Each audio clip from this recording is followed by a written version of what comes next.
देश है हमारा का दिवाली एडिशन। ये दिवाली श्री राम मंदिर वाली। रामाय रामभद्राय रामचंद्राय वेदसे रघुनाथाय नाथाय श्री सीताय पते नमः।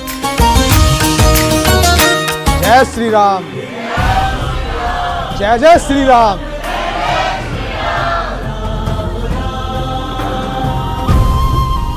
मैं बाबरी मस्जिद आज भी कहता हूं, मेरी आस्था है बाबरी मस्जिद। अरे अपने ही राम के नाम पे गरीबों को दे देते तेल तो शायद देश का ज्यादा भला हो।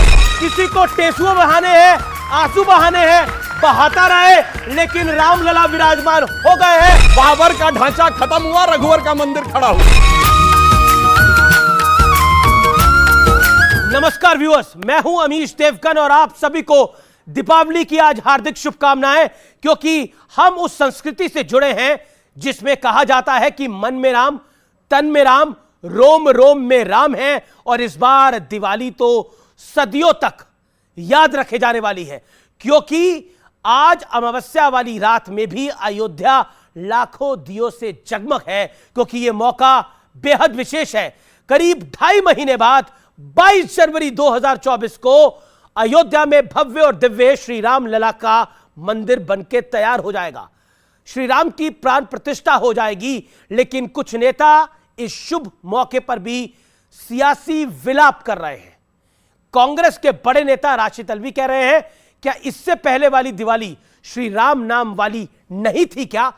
एक मौलाना कह रहे हैं कि दिवाली का भव्य आयोजन करवाना सरकारों का क्या काम है। कांग्रेस के प्रमोद तिवारी कह रहे हैं कि बीजेपी वाले फ्रॉड कर रहे हैं। सवाल है कि अगर इस दिवाली राम भक्तों का उत्साह थोड़ा हाई है तो कुछ लोगों को, कुछ नेताओं को विशेष तौर पर यह इतना चुप क्यों रहा है? आज इसी मुद्दे पर दीपावली के दिन जनता के बीच होगी देश की सबसे बड़ी बहस। यह देश है हमारा में यह दिवाली राम मंदिर वाली।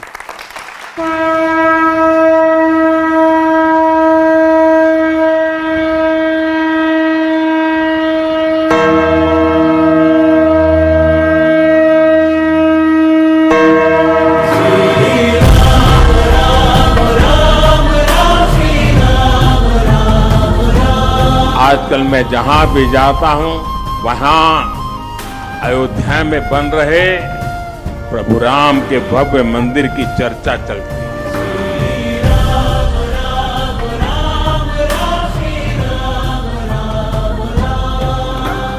पूरे देश में खुशी की लहर है।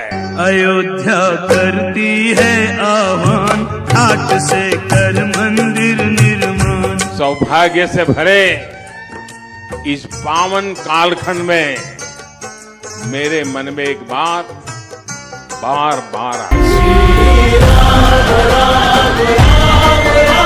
राम काज किने बिनु मोहि कहाँ विश्राम। अयोध्या करती है आह्वान, ठाट से कर मंदिर निर्माण।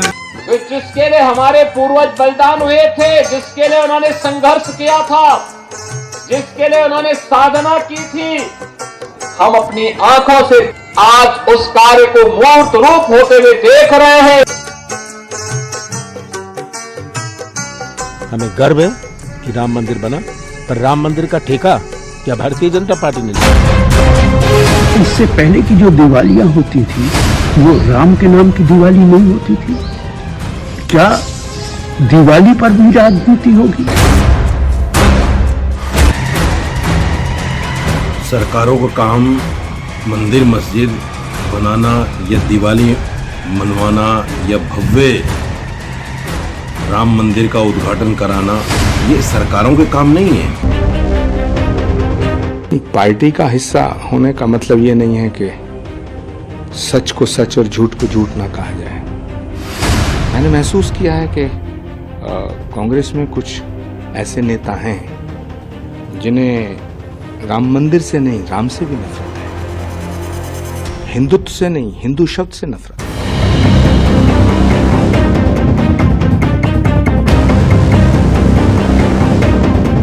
तो क्या वाकई भाई ये दिवाली राम मंदिर वाली है और ये बात सत्य है और ये बात तथ्य भी है। मेरे साथ आज की इस बड़ी चर्चा में आप सबका अभिनंदन है। मेरे साथ कौन कौन है आइए परिचय करा देते हैं।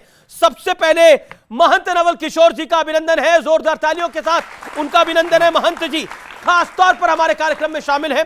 मेरे साथ डॉक्टर सुधांशु त्रिवेदी है, भारतीय जनता पार्टी के प्रवक्ता है, पेशे से इंजीनियर हैं और राज्यसभा के सांसद हैं और भारतीय जनता पार्टी का सफर इन्होंने देखा है, राम मंदिर का सफर देखा है, आंदोलन से मंदिर तक का सफर देखा है। मेरे साथ इस चर्चा में विवेक श्रीवास्तव है जो कि लेफ्ट के आइडियोलॉग है, जो शुरुआत से राम मंदिर की राजनीति के विरोधी रहे और इनका कहना था कि राम मंदिर की बजाय उधर कोई अस्पताल बन जाए, कोई आराम गृह बन जाए तो वो बेहतर है। मेरे साथ मौलाना साजिद रशीदी हैं, जाने माने मुस्लिम धर्मगुरु, उनका अभिनंदन है। मेरे साथ संजय गुप्ता है, शिवसेना उद्धव गुट के, उनका अभिनंदन है। आप तमाम लोगों का अभिनंदन है। लेकिन महंत जी शुरुआत आपसे करते हैं। सबसे पहले तो आपको प्रणाम और सवाल मेरा बहुत सीधा है, ये दिवाली क्यों खास है? ये दिवाली से हिंदुओं की बड़ी आस है। रामाय रामभद्राय रामचंद्राय वेदसे रघुनाथाय नाथाय श्री सीताय पते नमः। पहले तो मैं सभी बंधुओं को पावन दीपावली की बहुत बहुत शुभकामनाएं व्यक्त करता हूं। आप सबका विवेक और अज्ञानता समाप्त हो, आपके जीवन में निजता और ऊर्जा प्राप्त हो, इसी भगवान से कामना करता हूं। हमारे लिए हर दीपावली राम राज्य की प्रेरणा प्रदान करती है, अंधकार से प्रकाश की ओर ले जाती है। हर दिवाली हर त्यौहार हमारे लिए महत्व रखता है, परंतु स्वाभाविक है जिस दीपावली के बाद भगवान श्री राघवेंद्र सरकार अपने पूरे परिवार के साथ विग्रह रूप में राम जन्म स्थान पर जहां 74 युद्ध लड़े गए, लाखों राम भक्त बलिदान हुए, उस जगह पर भव्य मंदिर बन रहा है, तो स्वाभाविक है प्रसन्नता तो होगी ना, आनंद तो होगा ही होगा ना। और जहां पर लाखों की संख्या में दीप जल रहे हों, लोग घर पे दीप जलाते थे, अभी आपने देखा है 3-4 साल तो हो गए, ज्यादा ही हो गए, हर वर्ष दीपों की संख्या बढ़ रही है। वो केवल सामान्य कोई दीप नहीं है, हर साल रिकॉर्ड बन रहा है। वो ज्ञान के दीप हैं, विवेक के दीप हैं, जागृति के भी दीप हैं। और दीपक तो अंधकार को समाप्त करता है ना। और देखो साहब, दीप जिसे प्रकाश अच्छा नहीं लगता है ना, उसे हमारे यहाँ क्या कहते हैं आप सब जानते हो। हम सब तो प्रकाश के पुजारी हैं, इसलिए हमें तो बड़ी प्रसन्नता है। और सभी लोगों को जो थोड़ा भी भगवान श्री राम कृष्ण को या देश को अपना मानते हैं, ऐसे प्रत्येक व्यक्ति को उत्साह है, आनंद है, प्रसन्नता है। तो हम सबके लिए बहुत आनंददायक दीपावली है। भगवान करे इस प्रकार के दीपक जहां नहीं जले हैं वो अभी थोड़े जले। जी जी, मैं विवेक श्रीवास्तव आपका रुख करता हूं। यह दीपावली खास है, यह दीपावली इसलिए खास है क्योंकि बीजेपी ने एक वादा करा, आज वादा नहीं करा, 1990 में एक वादा करा कि हम आएंगे, रामलला हम आएंगे, मंदिर वहीं बनाएंगे। और आप लोग आगे एक और सवाल लगाते थे जब से नरेंद्र मोदी की सरकार आई, रामलला हम आएंगे, मंदिर वहीं बनाएंगे, लेकिन तिथि नहीं बताएंगे, तारीख नहीं बताएंगे। अब तो तारीख आ गई, 22 जनवरी 2024 को रामलला का भव्य दिव्य मंदिर बनकर तैयार होगा। तो इस दिवाली एक दीपक आप भी जला देंगे? देखिए, अब मैं महंत जी की बात को आगे बढ़ाऊंगा। एक दीप जलाओ बच्चों, पढ़ाई लिखाई की जरूरत नहीं है, खुद पास हो जाओगे। अगर बीमार पड़ते हो फिर एक दीप जला लो, अपने आप इलाज हो जाएगा, दवाई और डॉक्टर की जरूरत नहीं है। पुल बनाना है, दीप जलाओ, साइंस अपने आप विकसित हो जाएगी। तो ये 21 लाख दीपक जो जलाए जा रहे हैं, अरे अपने ही राम के नाम पे गरीबों को दे देते तेल तो शायद देश का ज्यादा भला होता। ये गिमिक्स करने से कोई राम कुछ नहीं होने वाला है। 1990 में बीजेपी कहती है हम राम मंदिर बनाएंगे, कोर्ट के अंदर, कोर्ट में केस लड़ा गया, कोर्ट ने निर्णय दिया, कोर्ट का निर्णय सबने माना, मुसलमानों ने भी माना, सबने कहा, कोर्ट ने कह दिया चलो फॉलो करो। आप कहां से बीच में आ गए? और आपका काम एज अ पॉलिटिकल पार्टी या गवर्नमेंट ऑफ इंडिया क्या मंदिर बनाना है? इंफ्रास्ट्रक्चर कौन बनाएगा? रोड कौन बनाएगा? अस्पताल कौन बनाएगा? स्कूल कौन बनाएगा? It is not the work of the government to make temples and mosques. जी जी, सुधांशु त्रिवेदी, देखिए आपत्ति तो है और वो घोर आपत्ति है। और आपके साथ ही बैठे हुए हैं आपके मित्र, वो कह रहे हैं कि अस्पताल नहीं बनाना चाहिए था, क्या स्कूल नहीं बनाना चाहिए था, और दीपक जलाने से कौन सा उजाला हो रहा है लोगों के जीवन के अंदर? हमने तो कभी नहीं कहा कि दीपक जलाओ और अपने आप साइंस डेवलप हो जाएगी, मगर बचपन से पढ़ा है, चरखा चलाओ अंग्रेज भाग जाएगा। एक गाल पे चाटा मारे, दूसरा गाल आगे कर दो, अंग्रेज भाग जाएगा। भाग गया था क्या? ऐसे ही भागा था, ऐसे ही भागा था। मान्यवर, वास्तविकता यह थी कि अगर महात्मा गांधी ने उस चरखे को प्रतीक बनाया था जहां पूरे राष्ट्र की भावनाएं संवेदना के साथ आके जुड़ी और उससे वो एक शक्ति मिली, नैतिक शक्ति, कि अंग्रेजों को भगाने में सफल हुए, उसी प्रकार ये दीपक एक प्रतीक है जहां से सभी के मन में एक ज्योति उत्पन्न होती है कि वो खड़े हो राष्ट्र के लिए। मगर कुछ लोग ऐसे होते हैं, जो अभी महंत जी कह रहे थे ना, कुछ लोगों को दीपक की रोशनी नहीं अच्छी लगती, उनको अंधेरा ही अच्छा लगता है, जिनके लिए रामचरितमानस में कहा गया, शब्दशः न लिया जाए, सहज पाप प्रिय तामस देहा। जिनके मन में पाप होता है उनकी सहज प्रवृत्ति तामसी वैसे ही होती है, यथा उलूक ही तम पर नेहा। उलूक मतलब उल्लू की जैसे आसक्ति अंधेरे की तरफ होती है, कभी दीपक की तरफ नहीं होती है, वैसे कुछ लोग हैं सिर्फ अंधेरा देखते हैं। अब मैं जवाब देता हूं। इन्होंने बड़ा वाजिब सवाल किया कि राम मंदिर बनने से क्या हुआ था। जनाब, राम मंदिर ऐसे नहीं बना है। जब राम मंदिर बना है उससे पहले 4 करोड़ गरीब लोगों को प्रधानमंत्री आवास योजना के तहत आवास मिला है। उसमें 3 करोड़ महिलाएं हैं, मैं दावे के साथ कहता हूं, जिनका रजिस्ट्री में नाम लिखा हुआ 2014 से पहले गरीब वर्ग की 3 करोड़ महिलाएं ऐसी नहीं थी जिनका नाम उसमें लिखा हुआ हो। और आपने कहा इंफ्रास्ट्रक्चर, 37 किलोमीटर पर डे की रोड बन रही है। इंफ्रास्ट्रक्चर इन्वेस्टमेंट में हम इस समय नंबर 1 के देश हैं, अमेरिका के से ज्यादा। अब आइए, 5वीं बड़ी अर्थव्यवस्थाएं सुन लीजिए, 4थे बड़े स्टॉक एक्सचेंज बने हैं, 3रे बड़े ऑटोमोबाइल मैन्युफैक्चरर बने हैं, अरे चांद क्या छूते कोने को छूने वाले देश बने हैं। उसके बाद जाके यह राम मंदिर बोलते जाएंगे आप लोग, और मैं आप बोल रहे थे, मैंने बीच में नहीं बोला, क्या हम चांद पे नहीं गए? आप भी बोल रहे थे। जाके बच्चों से कहता हूं चेक करिए, चाइना इकोनॉमिक रिसेशन में है। अभी फिच ने रेटिंग जो है उसकी घटा के 5.2 से 4.5 की है, भारत की 5.5 से 6.2 की है। ये अंतर हो रहा है कि कैसे हम जी जी जी जी और आप अब आप जी जी जी एक लाइन जी जी जी 10 सेकंड और एक लाइन। आज की दिवाली क्यों अलग है? ये दिवाली आखिरी दिवाली, क्योंकि 2024 क्योंकि आखिरी दिवाली क्यों है? क्योंकि भगवान राम के, श्री राम लला विराजमान के भव्य मंदिर में स्थापित होने से पहले की अंतिम दीपावली है। क्यों अंतिम दीपावली? मैं क्यों कह रहा हूं ये दीपावली इसलिए महत्वपूर्ण है। आपने कहा पहली दिवाली नहीं थी, हां, किसी जमाने में ताला लगा था। जब हम लोग बचपन में नारा लगाते थे, लोकतंत्र की देखो शान, बंदी बने हुए भगवान।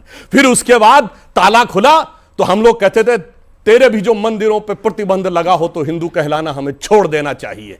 यह स्थिति थी। उसके बाद टाट के छप्पर में रहे भगवान राम, और वो भी अगर फट जाता था तो कोर्ट जाना पड़ता था। और उसके बाद श्री राम लला विराजमान इस केस में खुद पैरोकार थे। शायद आप लोगों को नहीं पता होगा, one of the respondent was Shri Ram Lalla Virajman. मैं दुनिया में चुनौती से कहता हूं, हमारे ही भगवान एकमात्र हैं जिन्होंने कोर्ट में खड़े होकर अपना मुकदमा खुद लड़ा है, और पूरी मर्यादा के साथ, सारी कानूनी वैधताओं के साथ अब जाके मंदिर वो बना है। इसलिए मैं कहूंगा, एक वो भी दिवाली थी जब उजड़ा हुआ गुलशन था, रोता हुआ माली था, आज महका हुआ गुलशन है, बजती हुई ताली है। एक वो भी दिवाली थी, एक ये भी दिवाली है। तो एक वो भी दिवाली थी, एक ये भी दिवाली है। रशीदी साहब, क्या आपको लगता है ये दिवाली वाकई खास है क्योंकि रामलला का मंदिर बन रहा है? और चाहे कोई कुछ भी कहे, बीते गत वर्षों में हमने देखा है एक बदलाव आते हुए समाज के अंदर भी। Your reaction? देखिए, मुझे याद आता है गांधी जी का वो वक्तव्य जब सरदार वल्लभ भाई पटेल ने उनके सामने सोमनाथ मंदिर की एक योजना रखी पुनर्निर्माण के लिए। तो गांधी जी ने कहा कि मैं आपका पूर्णतः समर्थन करता हूं और अच्छी योजना है, लेकिन याद रहे इसमें पैसा भक्तों का लगे, राजकोष का नहीं। राजकोष का नहीं। राजकोष समझते हैं आप? हाँ, समझ लीजिएगा, सरकारी पैसा, इसको समझ लीजिएगा अच्छी तरह। ये जो भव्य दिवाली है ये राजकोष से हो रही है, इसमें भक्तों का पैसा नहीं है, ये समझ लीजिए आप। अगर उस महात्मा गांधी को, जिस महात्मा गांधी ने एक वस्त्र पहनकर अंग्रेजों को उनके घर तक छोड़ के आए और घुटनों पे ला दिया, उस महात्मा गांधी का मजाक उड़ाते हैं आज बैठ के, जिनकी कोई औकात नहीं, हैसियत नहीं, महात्मा गांधी का मजाक उड़ाते हैं। वो महात्मा गांधी जिसको सारी दुनिया महात्मा गांधी मानती है, आज हर आदमी जो भी चाहे खड़ा होकर मजाक उड़ाना शुरू कर देगा उनका। मैं सिर्फ इतना कहना चाहता हूं, दिवाली जैसे राशिद अल्वी ने भी कहा, इसको हर आदमी जानता है। जब से आदमी पैदा होता है, अगर वो हिंदू समाज में है तो वो दिवाली मनाता है राम के लिए तो मनाता है, किसी और के लिए थोड़े मनाता है, राम के लिए मनाता है। तो इसमें क्या खास है? इसमें सिर्फ ये खास है कि दिवाली को इसलिए बढ़ा चढ़ाकर दिखाया जा रहा है। हर साल अपना रिकॉर्ड तोड़ते हैं योगी आदित्यनाथ, ये साहब 5 लाख थे, अब के 11 लाख हैं, अब के 21 लाख हैं, और उसके बाद में पता नहीं 51 लाख हो जाएं। अपना ही रिकॉर्ड तोड़ रहे हैं। क्यों? आप कह रहे हैं आने वाले 10-15 साल तक ये चलता रहेगा? सुन लीजिए, चलता नहीं रहे, अरे जो 2024 में खत्म है। अब सुनिए, मतलब 2024 में अगर सरकार जाएगी तो अरे तो सुन मतलब लीजिए दीपावली भाई साहब, नहीं होगी। भाई साहब सुन लीजिए, मेरी बात पूरी नहीं हुई। जी। मेरी बात पूरी नहीं हुई। मैं सिर्फ ये कहना चाहता हूं, इनके पास देखिए कितनी लाचारी प्रधानमंत्री के मुंह से आपको दिख रही है। जब देखा कि 5 राज्यों के चुनाव जा रहे हैं हमारे हाथ से, तो राम मंदिर को ले आए। उन्होंने बोला कि 5 राज्यों में बीजेपी हार रही है, इसीलिए बीजेपी राम का नाम ले रही है। लेकिन फैक्ट यह है कि बीजेपी जब कार सेवा हुई थी और जब विवादित ढांचे का गुंबद टूटा था, बीजेपी ने अपनी 4 सरकारें कुर्बान कर दी थी। उत्तर भारत में एक सरकार बीजेपी की नहीं बची थी। यस क्या गिर गई थी सरकारें? कौन सी सरकार कुर्बान करी थी? गिरा दी गई थी सरकारें। उस वक्त में सुनिए, उस वक्त में तत्कालीन मुख्यमंत्री ने हलफनामा दिया था कि मैं मस्जिद नहीं गिरने दूंगा, कि मैं मस्जिद नहीं गिरने दूंगा। एक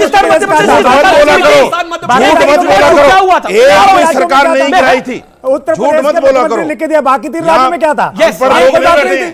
बाकी 4 सरकार क्यों गिराई? एक सेकंड, बाकी 4 सरकार क्यों गिराई? आप पढ़ के नहीं आए? बाकी 3 सरकार क्यों पढ़ के नहीं आए? ज्यादा पढ़ के आए? नहीं, बाकी सरकारें क्यों गिराएंगी? एक भी सरकार बाकी 3 सरकारें क्यों गिराएंगी? हलफनामा तो एक ने दिया था ना, उन्होंने कहा था हम गोली नहीं चलाएंगे। किसने? गोली नहीं चलाई, उसमें क्या नहीं, उसने कहा था मस्जिद भैया 1528 से लड़ रहे हैं 92 तक। पूछिए सुधांशु, आप बताइए क्या हुआ था तब, क्योंकि आप तब भी आपको पता है क्या हुआ था। बहुत एक्टिवली इन्वॉल्व था। मैं आपको बताऊं, 6 दिसंबर से 2 दिन पहले 4 दिसंबर 1992 को शेषाद्री जी की लखनऊ संघ कार्यालय में प्रेस हुई थी, और प्रेस वालों ने पूछा था, और मुझे याद है शायद टाइम्स ऑफ इंडिया का पत्रकार था जिसने कहा कि your government has given an affidavit that you will abide by the Supreme Court directive, and Supreme Court had said that there should not be any construction activity on the site. तो उन्होंने कहा कि we will strictly abide by the Supreme Court directive and we will not do any construction activity. Then how you will perform the car seva? उन्होंने कहा we will do some pre-construction activity. तो वो एक अलग बात है। मैं ये कहना चाहता हूं, जो बात तो आपने बात कही, मैंने गलत कल्याण सिंह जी ने उसको ओन किया। सर मैंने गलत नहीं बोला ना, नवल किशोर जी ने गलत बोला कि नहीं बोला? भाई अपने उन्होंने कहा कि गोली चलाना कोई निर्माण नहीं किया, गोली चलाने के लिए। आप सुनिए, नहीं सर, हलफनामा गोली चलाने के लिए था क्या? आप डिस्टर्ब कर रहे हैं। ये झूठ क्यों बोलते हैं डिबेट में? झूठ आप बोल रहे हैं। सुप्रीम कोर्ट ने अपने जजमेंट में हलफनामा दिया था, मस्जिद नहीं टूटने उसने कहा था गोली चलाने की तो बात ही नहीं थी। विवादित ढांचा, और ये बाबरी मस्जिद कहते हैं। गोली चला, सुप्रीम कोर्ट मैं का तो बाबरी मस्जिद आज भी कहता हूं। सुप्रीम कोर्ट ने हमेशा डिस्प्यूटेड, मैं बाबरी मस्जिद आज भी कहता हूं। बाबरी मस्जिद मेरी आस्था है बाबरी मस्जिद, और आप रोक नहीं सकते। आपका ये संविधान नहीं जा सकता है मुझे, मेरे संविधान में मुझे इजाजत नहीं है। बाबर ने ऐसा क्या करा? बाबर ने ऐसा क्या करा? उसमें आस्था है। राम कमाल की बात है। अभी बहुत ज्ञान दे रहे थे कि इतने दिए जलाए, वो तेल गरीबों में क्यों नहीं बांट देता। अभी देखिए, मैं पूछूं, ये बकरे काटे जाते हैं तो उसकी बजाय गरीबों को नहीं तकसीम कर दिया जाता है? बकरा बन जाएगा, बकरे क्रम में आने लगेंगे। इस स्तर की हो जाएगी। बोलिए ये कितनी गिरी स्तर की बात है। बकरे काटने क्या हो गया? भाई साहब, तेल डिबेट राम मंदिर पे है, दिए जलाएंगे तो खाएंगे, वो डिस्ट्रीब्यूट कर दो उसका तेल। हिंदुओं में बकरे नहीं काटे जाते, हिंदुओं में गाय की बलि नहीं दी जाती, हिंदुओं में बकरे की बलि नहीं दी जाती। सवाल क्या बकरे काटने की बात? तो इनसे क्योंकि इस चर्चा में 2 से 3 बार, एक सेकंड, इस चर्चा में 2 से बकरों की गाय की बलि दी जाती है। कोई बलि नहीं जाती हमारे, ये बहुत उल्टा सीधा बोलते हैं। नहीं जाती हमारे, बलि नहीं है, बलि नहीं। आप मना कर दो, आप मना कर दो, बलि नहीं है। वैदिक धर्म में बलि नहीं, मना कर दो, करिए, मना करो। कहां लिखा है? मना करो, आप बलि नहीं है। क्या बात आपने लिखा हुआ है? झूठ पे झूठ, झूठ पे झूठ, झूठ पे 10 साल हो गए इनको झूठ बोलते हैं। और सुनिए एक बात, 10 साल हो गए इनको झूठ बोलते हैं। आज भी बैठ आज भी बैठ आप शांत होइए। 10 साल सुनिए, आपने वेद पढ़े? बोलिए वेद पढ़े? आप मुझे सिर्फ अरे वेद पढ़े कि नहीं? बोलो। धमकाओ नहीं। सुनिए, इसलिए क्योंकि ये बोल नहीं सकते वेद पढ़े, इस्लाम बताओ बलि है कि नहीं, और उसके बावजूद कौन कर रहे हैं? हिंदू धर्म में बलि है कि नहीं? हिंदू धर्म में बलि है कि नहीं? हिंदू धर्म में पढ़ा है, हिंदू धर्म में बलि है कि नहीं? इतना सारे लोग जानते हैं हिंदू धर्म में बलि। सुधांशु का सब लोग जानते हैं हिंदू धर्म में बलि दी जाती है। फिर मैं ऑडियंस के पास सवाल लेने आ रहा हूं। आपके कोई सवाल है? संजय गुप्ता इंतजार कर रहे हैं। संजय गुप्ता, वो बेचारे, वो देखिए, वो गठबंधन में भी अलग थलग हो गए हैं, चर्चा में भी अलग थलग हो गए हैं। लेकिन संजय गुप्ता कर दिया सर, नहीं मैंने नहीं करा, आप खुद अलग हो गए सर। मैं अलग नहीं हुआ, जो आज भी जो सबसे बड़े हीरो थे, आज क्या हो गया? सबसे पहले तो मैं कहूंगा कि जय श्री राम, जय श्री जय श्री राम, जय जय श्री राम। बाबा आगे सर। साहब ठाकरे, हिंदू हृदय सम्राट बाला साहब ठाकरे का सपना जो है पूरा होने जा रहा है, राम मंदिर बनने का। इसमें सबसे बड़ा त्याग अगर किसी ने किया तो वो सिर्फ ठाकरे परिवार और शिवसेना ही है, जिसने हमेशा ये चाहा कि बीजेपी को केंद्र के शासन में ला करके हम राम मंदिर के बनने के रास्ते को साफ कर सके।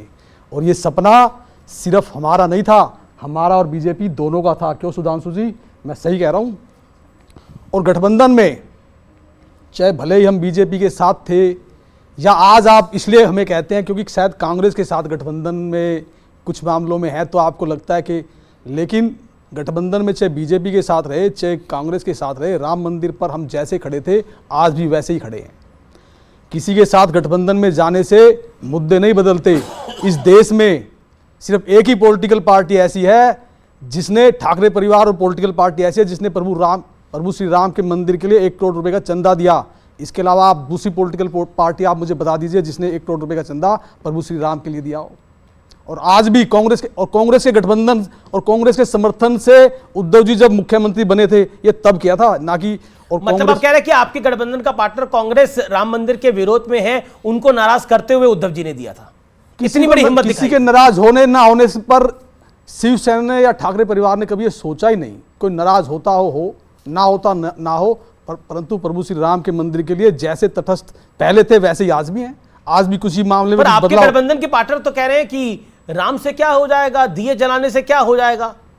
जो ये कहते हैं, ऐसे बहुत से लोग हैं हमारे देश के बहुत से लोग नहीं सामने बैठे भाई, मैं इन्हीं को कह रहा हूं, इन्हीं को भी कह रहा हूं। और जो ऐसे लोग हैं, बहुत से लोग ऐसे कहते हैं, हमने इनका समर्थन नहीं किया। मैं उनसे सिर्फ एक ही सवाल पूछता हूं कि हमारे घरों के अंदर ना हमारे बुजुर्गों की फोटो टंगी होती है, जो जिनको हम पूछते हैं, जैसे भी कोई एक भी आदमी मुझे ये कह के दिखा दे कि अपने पड़ोसियों की फोटो उन फोटो के ऊपर लगा दे। वो जो ये कहते हैं अपने पड़ोसियों की, किसी दूसरे रिश्तेदार की, उसके ऊपर लगा दे उस फोटो को हटा करके, तो मैं मान जाऊंगा कि इनके स्कूल वाली बात और विद्यालय वाली बात और दूसरी बात है कि हाँ ये ठीक कहते हैं, गलत कहते हैं। यहाँ पर प्रभु श्री राम का गलत के साथ क्यों हैं आप लोग? गलत के साथ नहीं है हम। तो क्यों नहीं साथ नहीं है? बातों के साथ नहीं है। देखिए, एक घर में 4 पॉलिटिकल पार्टियां, देशद्रोही पार्टियां तो नहीं है ये हिंदुत्व विरोधी हैं। ये हिंदुत्व विरोधी पार्टियां हैं, लेकिन इनके हिंदुत्व विरोध को हमने कभी समर्थन नहीं किया। हम हमेशा हिंदुत्व विरोधियों के साथ ही खड़े रहे। रामलला का मंदिर जैसे जैसे बन रहा है, कई सारी धुंधे क्लियर हो रही है। हिंदुत्व विरोधी है आप। ये बीजेपी नहीं कह रही, आपके गठबंधन का एक पार्टनर कह रहा है कि आप लोग हिंदुत्व विरोधी है। कांग्रेस हिंदुत्व विरोधी है, हिंदुत्व के बिल्कुल खिलाफ है। इनके क्या कोई खिलाफ शिवसेना के हिंदू धर्म के देखिए, कुछ पॉलिटिकल पार्टी ऐसी हैं जो हिंदुत्व है, कुछ पॉलिटिकल पार्टी ऐसी हैं, संजय गुप्ता का जवाब सुन लीजिए जरा। कुछ पॉलिटिकल पार्टियां ऐसी हैं जो आज अस्तित्व में नहीं है। उनका सिर्फ एक ही कारण है जो अस्तित्व में नहीं है, जो विलुप्त होते जा रहे हैं, सिर्फ एक ही कारण है कि वो हिंदुत्व विरोधी है और राम मंदिर के विरोधी है। महंत नवल किशोर जी, क्या आपका हिंदुत्व इसमें विश्वास करता है कि कॉन्स्टिट्यूशन को तोड़ करके एक भीड़ जाए और बिना कोर्ट के ऑर्डर के ढांचों को तोड़े? ये बताओ 1528, सुनो पहले, और दूसरी बात, 1528 में वीर बाकी ने किस कोर्ट में लिखित में लिया था? कहां से तोपे लगा दी थी? भैया कम से कम 30,000 मंदिर तोड़े हैं। ये हमारी आस्था का विषय है और हमने कोर्ट का कॉन्स्टिट्यूशन को नहीं मानते। सुन लो पहले, हमने किसी कोर्ट का, किसी कानून का अपमान नहीं किया, किसी कोर्ट का अपमान नहीं किया। वहां हम केवल कार सेवा करने के लिए गए थे, कार्यकर्ताओं को रोका गया, लेकर गए थे और आपने हमारा अधिकार है, प्रजातंत्र लेकर के गए और बाल्टियां करते हो, वो कानून नहीं है, देश का राजनीति, देश का प्रधानमंत्री तैयार हो रहा है, वो कानून के दायरे में।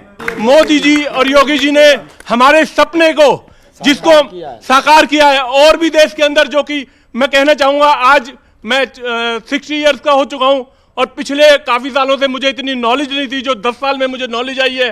जितना हमारे देश के अंदर हो रहा है, जितने रोड बन रहे हैं, मैं आज दिल्ली बदरपुर बॉर्डर के आसपास रहता हूं, जो 40 साल पहले चाहे वो कांग्रेस ने पास किया हो चाहे किसी ने किया हो, वो सपने मोदी जी ने पूरे किए हैं पूरे देश के अंदर। तो ये देखिए, ये चाहे सड़क निर्माण हो चाहे मंदिर निर्माण हो, एक 60 साल के व्यक्ति हैं, मैं उनका नाम नहीं पूछ रहा, 60 साल के व्यक्ति है, वो कहते हैं कि हम तो इतने सालों तक इंतजार करते रहे, लेकिन बनवाया तो इस मोदी नहीं, इस अमित शाह नहीं, इस योगी आदित्यनाथ नहीं। एक बड़प्पन सुन लीजिए, इस देश में 10 सेकंड बोल रहा हूं मैं सिर्फ। एक चीज आप समझ लीजिए जो इस देश में बहुत अच्छी है, और जब ढांचा भीड़ ने तोड़ा, हमारी शर्मिंदगी हुई हर इंटरनेशनल फोरम पे। सुन लीजिए कि ये एक ऐसा देश है जहां पे माइनॉरिटीज के ढांचों को भीड़ जाती है, तोड़ के चली आती है। और पहले जहां हमारी नाक ऊंची होती थी कि मेरे देश में माइनॉरिटी का मुसलमान सुरक्षित भी है और उसका आदर भी होता है, हमारा मुकाला हुआ था। सर एक मिनट सुनिए, आज एक अपना घर बनाते हैं, आपको खुशी होती है, आपके परिवार को, बच्चों को खुशी होती है। ये तो राष्ट्र का निर्माण, जिन्होंने देश पे मतलब जो है सनातन धर्म की स्थापना की, हमारे श्री राम का अगर मकान बन रहा है, घर बन रहा है, तो आपको आपत्ति क्या है? कोई आपत्ति नहीं है। नहीं, आप ये जो आप डिबेट कर रहे हैं, ये आपत्ति है आपको? आप मानते हो राम, आप ये मानते हैं राम हमारे हैं? नहीं, आपके हैं बिल्कुल। नहीं, आपके राम नहीं है क्या? सबके हैं। आपके राम नहीं है। इस देश में राम की पूजा होती है, राम के कोई खिलाफ नहीं है। आपको दिक्कत राम के कोई खिलाफ नहीं है। आपको राम के नाम पे वोट के खिलाफ है। राम हमारे, राम के नाम पे राजनीति। लेकिन मैं सुधांशु वहां पर कोई मस्जिद जैसी चीज नहीं थी, सिर्फ वो मंदिर था और पूजा हो रही थी। मंदिर का पुजारी अवेलेबल है। अगर ये बता दे कि वहां 6 दिसंबर 92 को मस्जिद का कोई भी नहीं था। एक मिनट, अगर वो चीज गई, ये गलत है। आप अभी वैचारिक भीड़ तंत्र, अभी ये जो बहुत बोल रहे हैं भीड़ तंत्र की बात, तो कश्मीर में हजारों मंदिर भीड़ ने तोड़े मंदिर के नाम पे, तब इनके मुंह से चूने चले आए कश्मीर पर। इतना ही नहीं, क्या तरीका बार बार आप एक ही टॉपिक पे बात कर रहे हैं, आप अयोध्या पे स्टिक करिए, don't divert, why you are going to Kashmir, Ayodhya की बात करो। अब ठीक है, अभी ऑडियो सुधांशु जी का जा रहा है, आपका जा रहा है, परमिशन का तोड़ा। अभी सुनिए, इतना ही नहीं, अभी टॉपिक पे भी बताता हूं, सुनिए। और चरारे शरीफ जैसी मजार जला के खाक कर दी गई, कोई नहीं बोला। और मुंह काला की बात मुझे याद है, 11:15 बजे रात को बाला साहब ठाकरे जी का स्टेटमेंट मैंने रेडियो पे सुना। हमारे नेता डिफेंसिव में थे। बाला साहब ठाकरे जी से पूछा गया कि आपके पार्टी पे आरोप है कि आपके कारसेवकों ने वो ढांचा गिराया, तो बाला साहब ठाकरे जी ने कहा कि अगर मेरे कारसेवकों ने गिराया है तो मुझे इस पे गर्व है। बताओ किसका मुंह काला? इनका बोलो, आप बोलो किसका काला? आप समर्थन में है, आप समर्थन में है, आप समर्थन में है, इसके बाद आप समर्थन में है, मुंह काला करके इसका मतलब भाजपा। मैं आ रहा हूं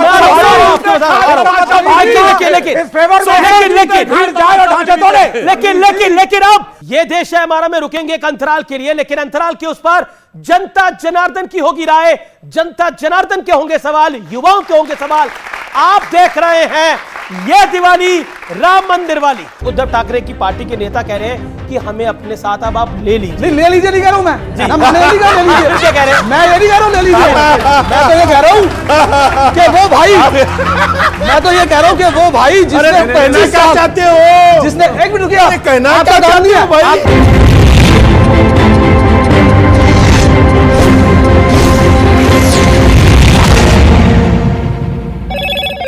हेलो मोटो। मोटोरोला, भारत का सबसे अच्छा 5G स्मार्टफोन ब्रांड। कोई युद्ध विराम नहीं होगा और ना ही हमास पर हमले रुकेंगे।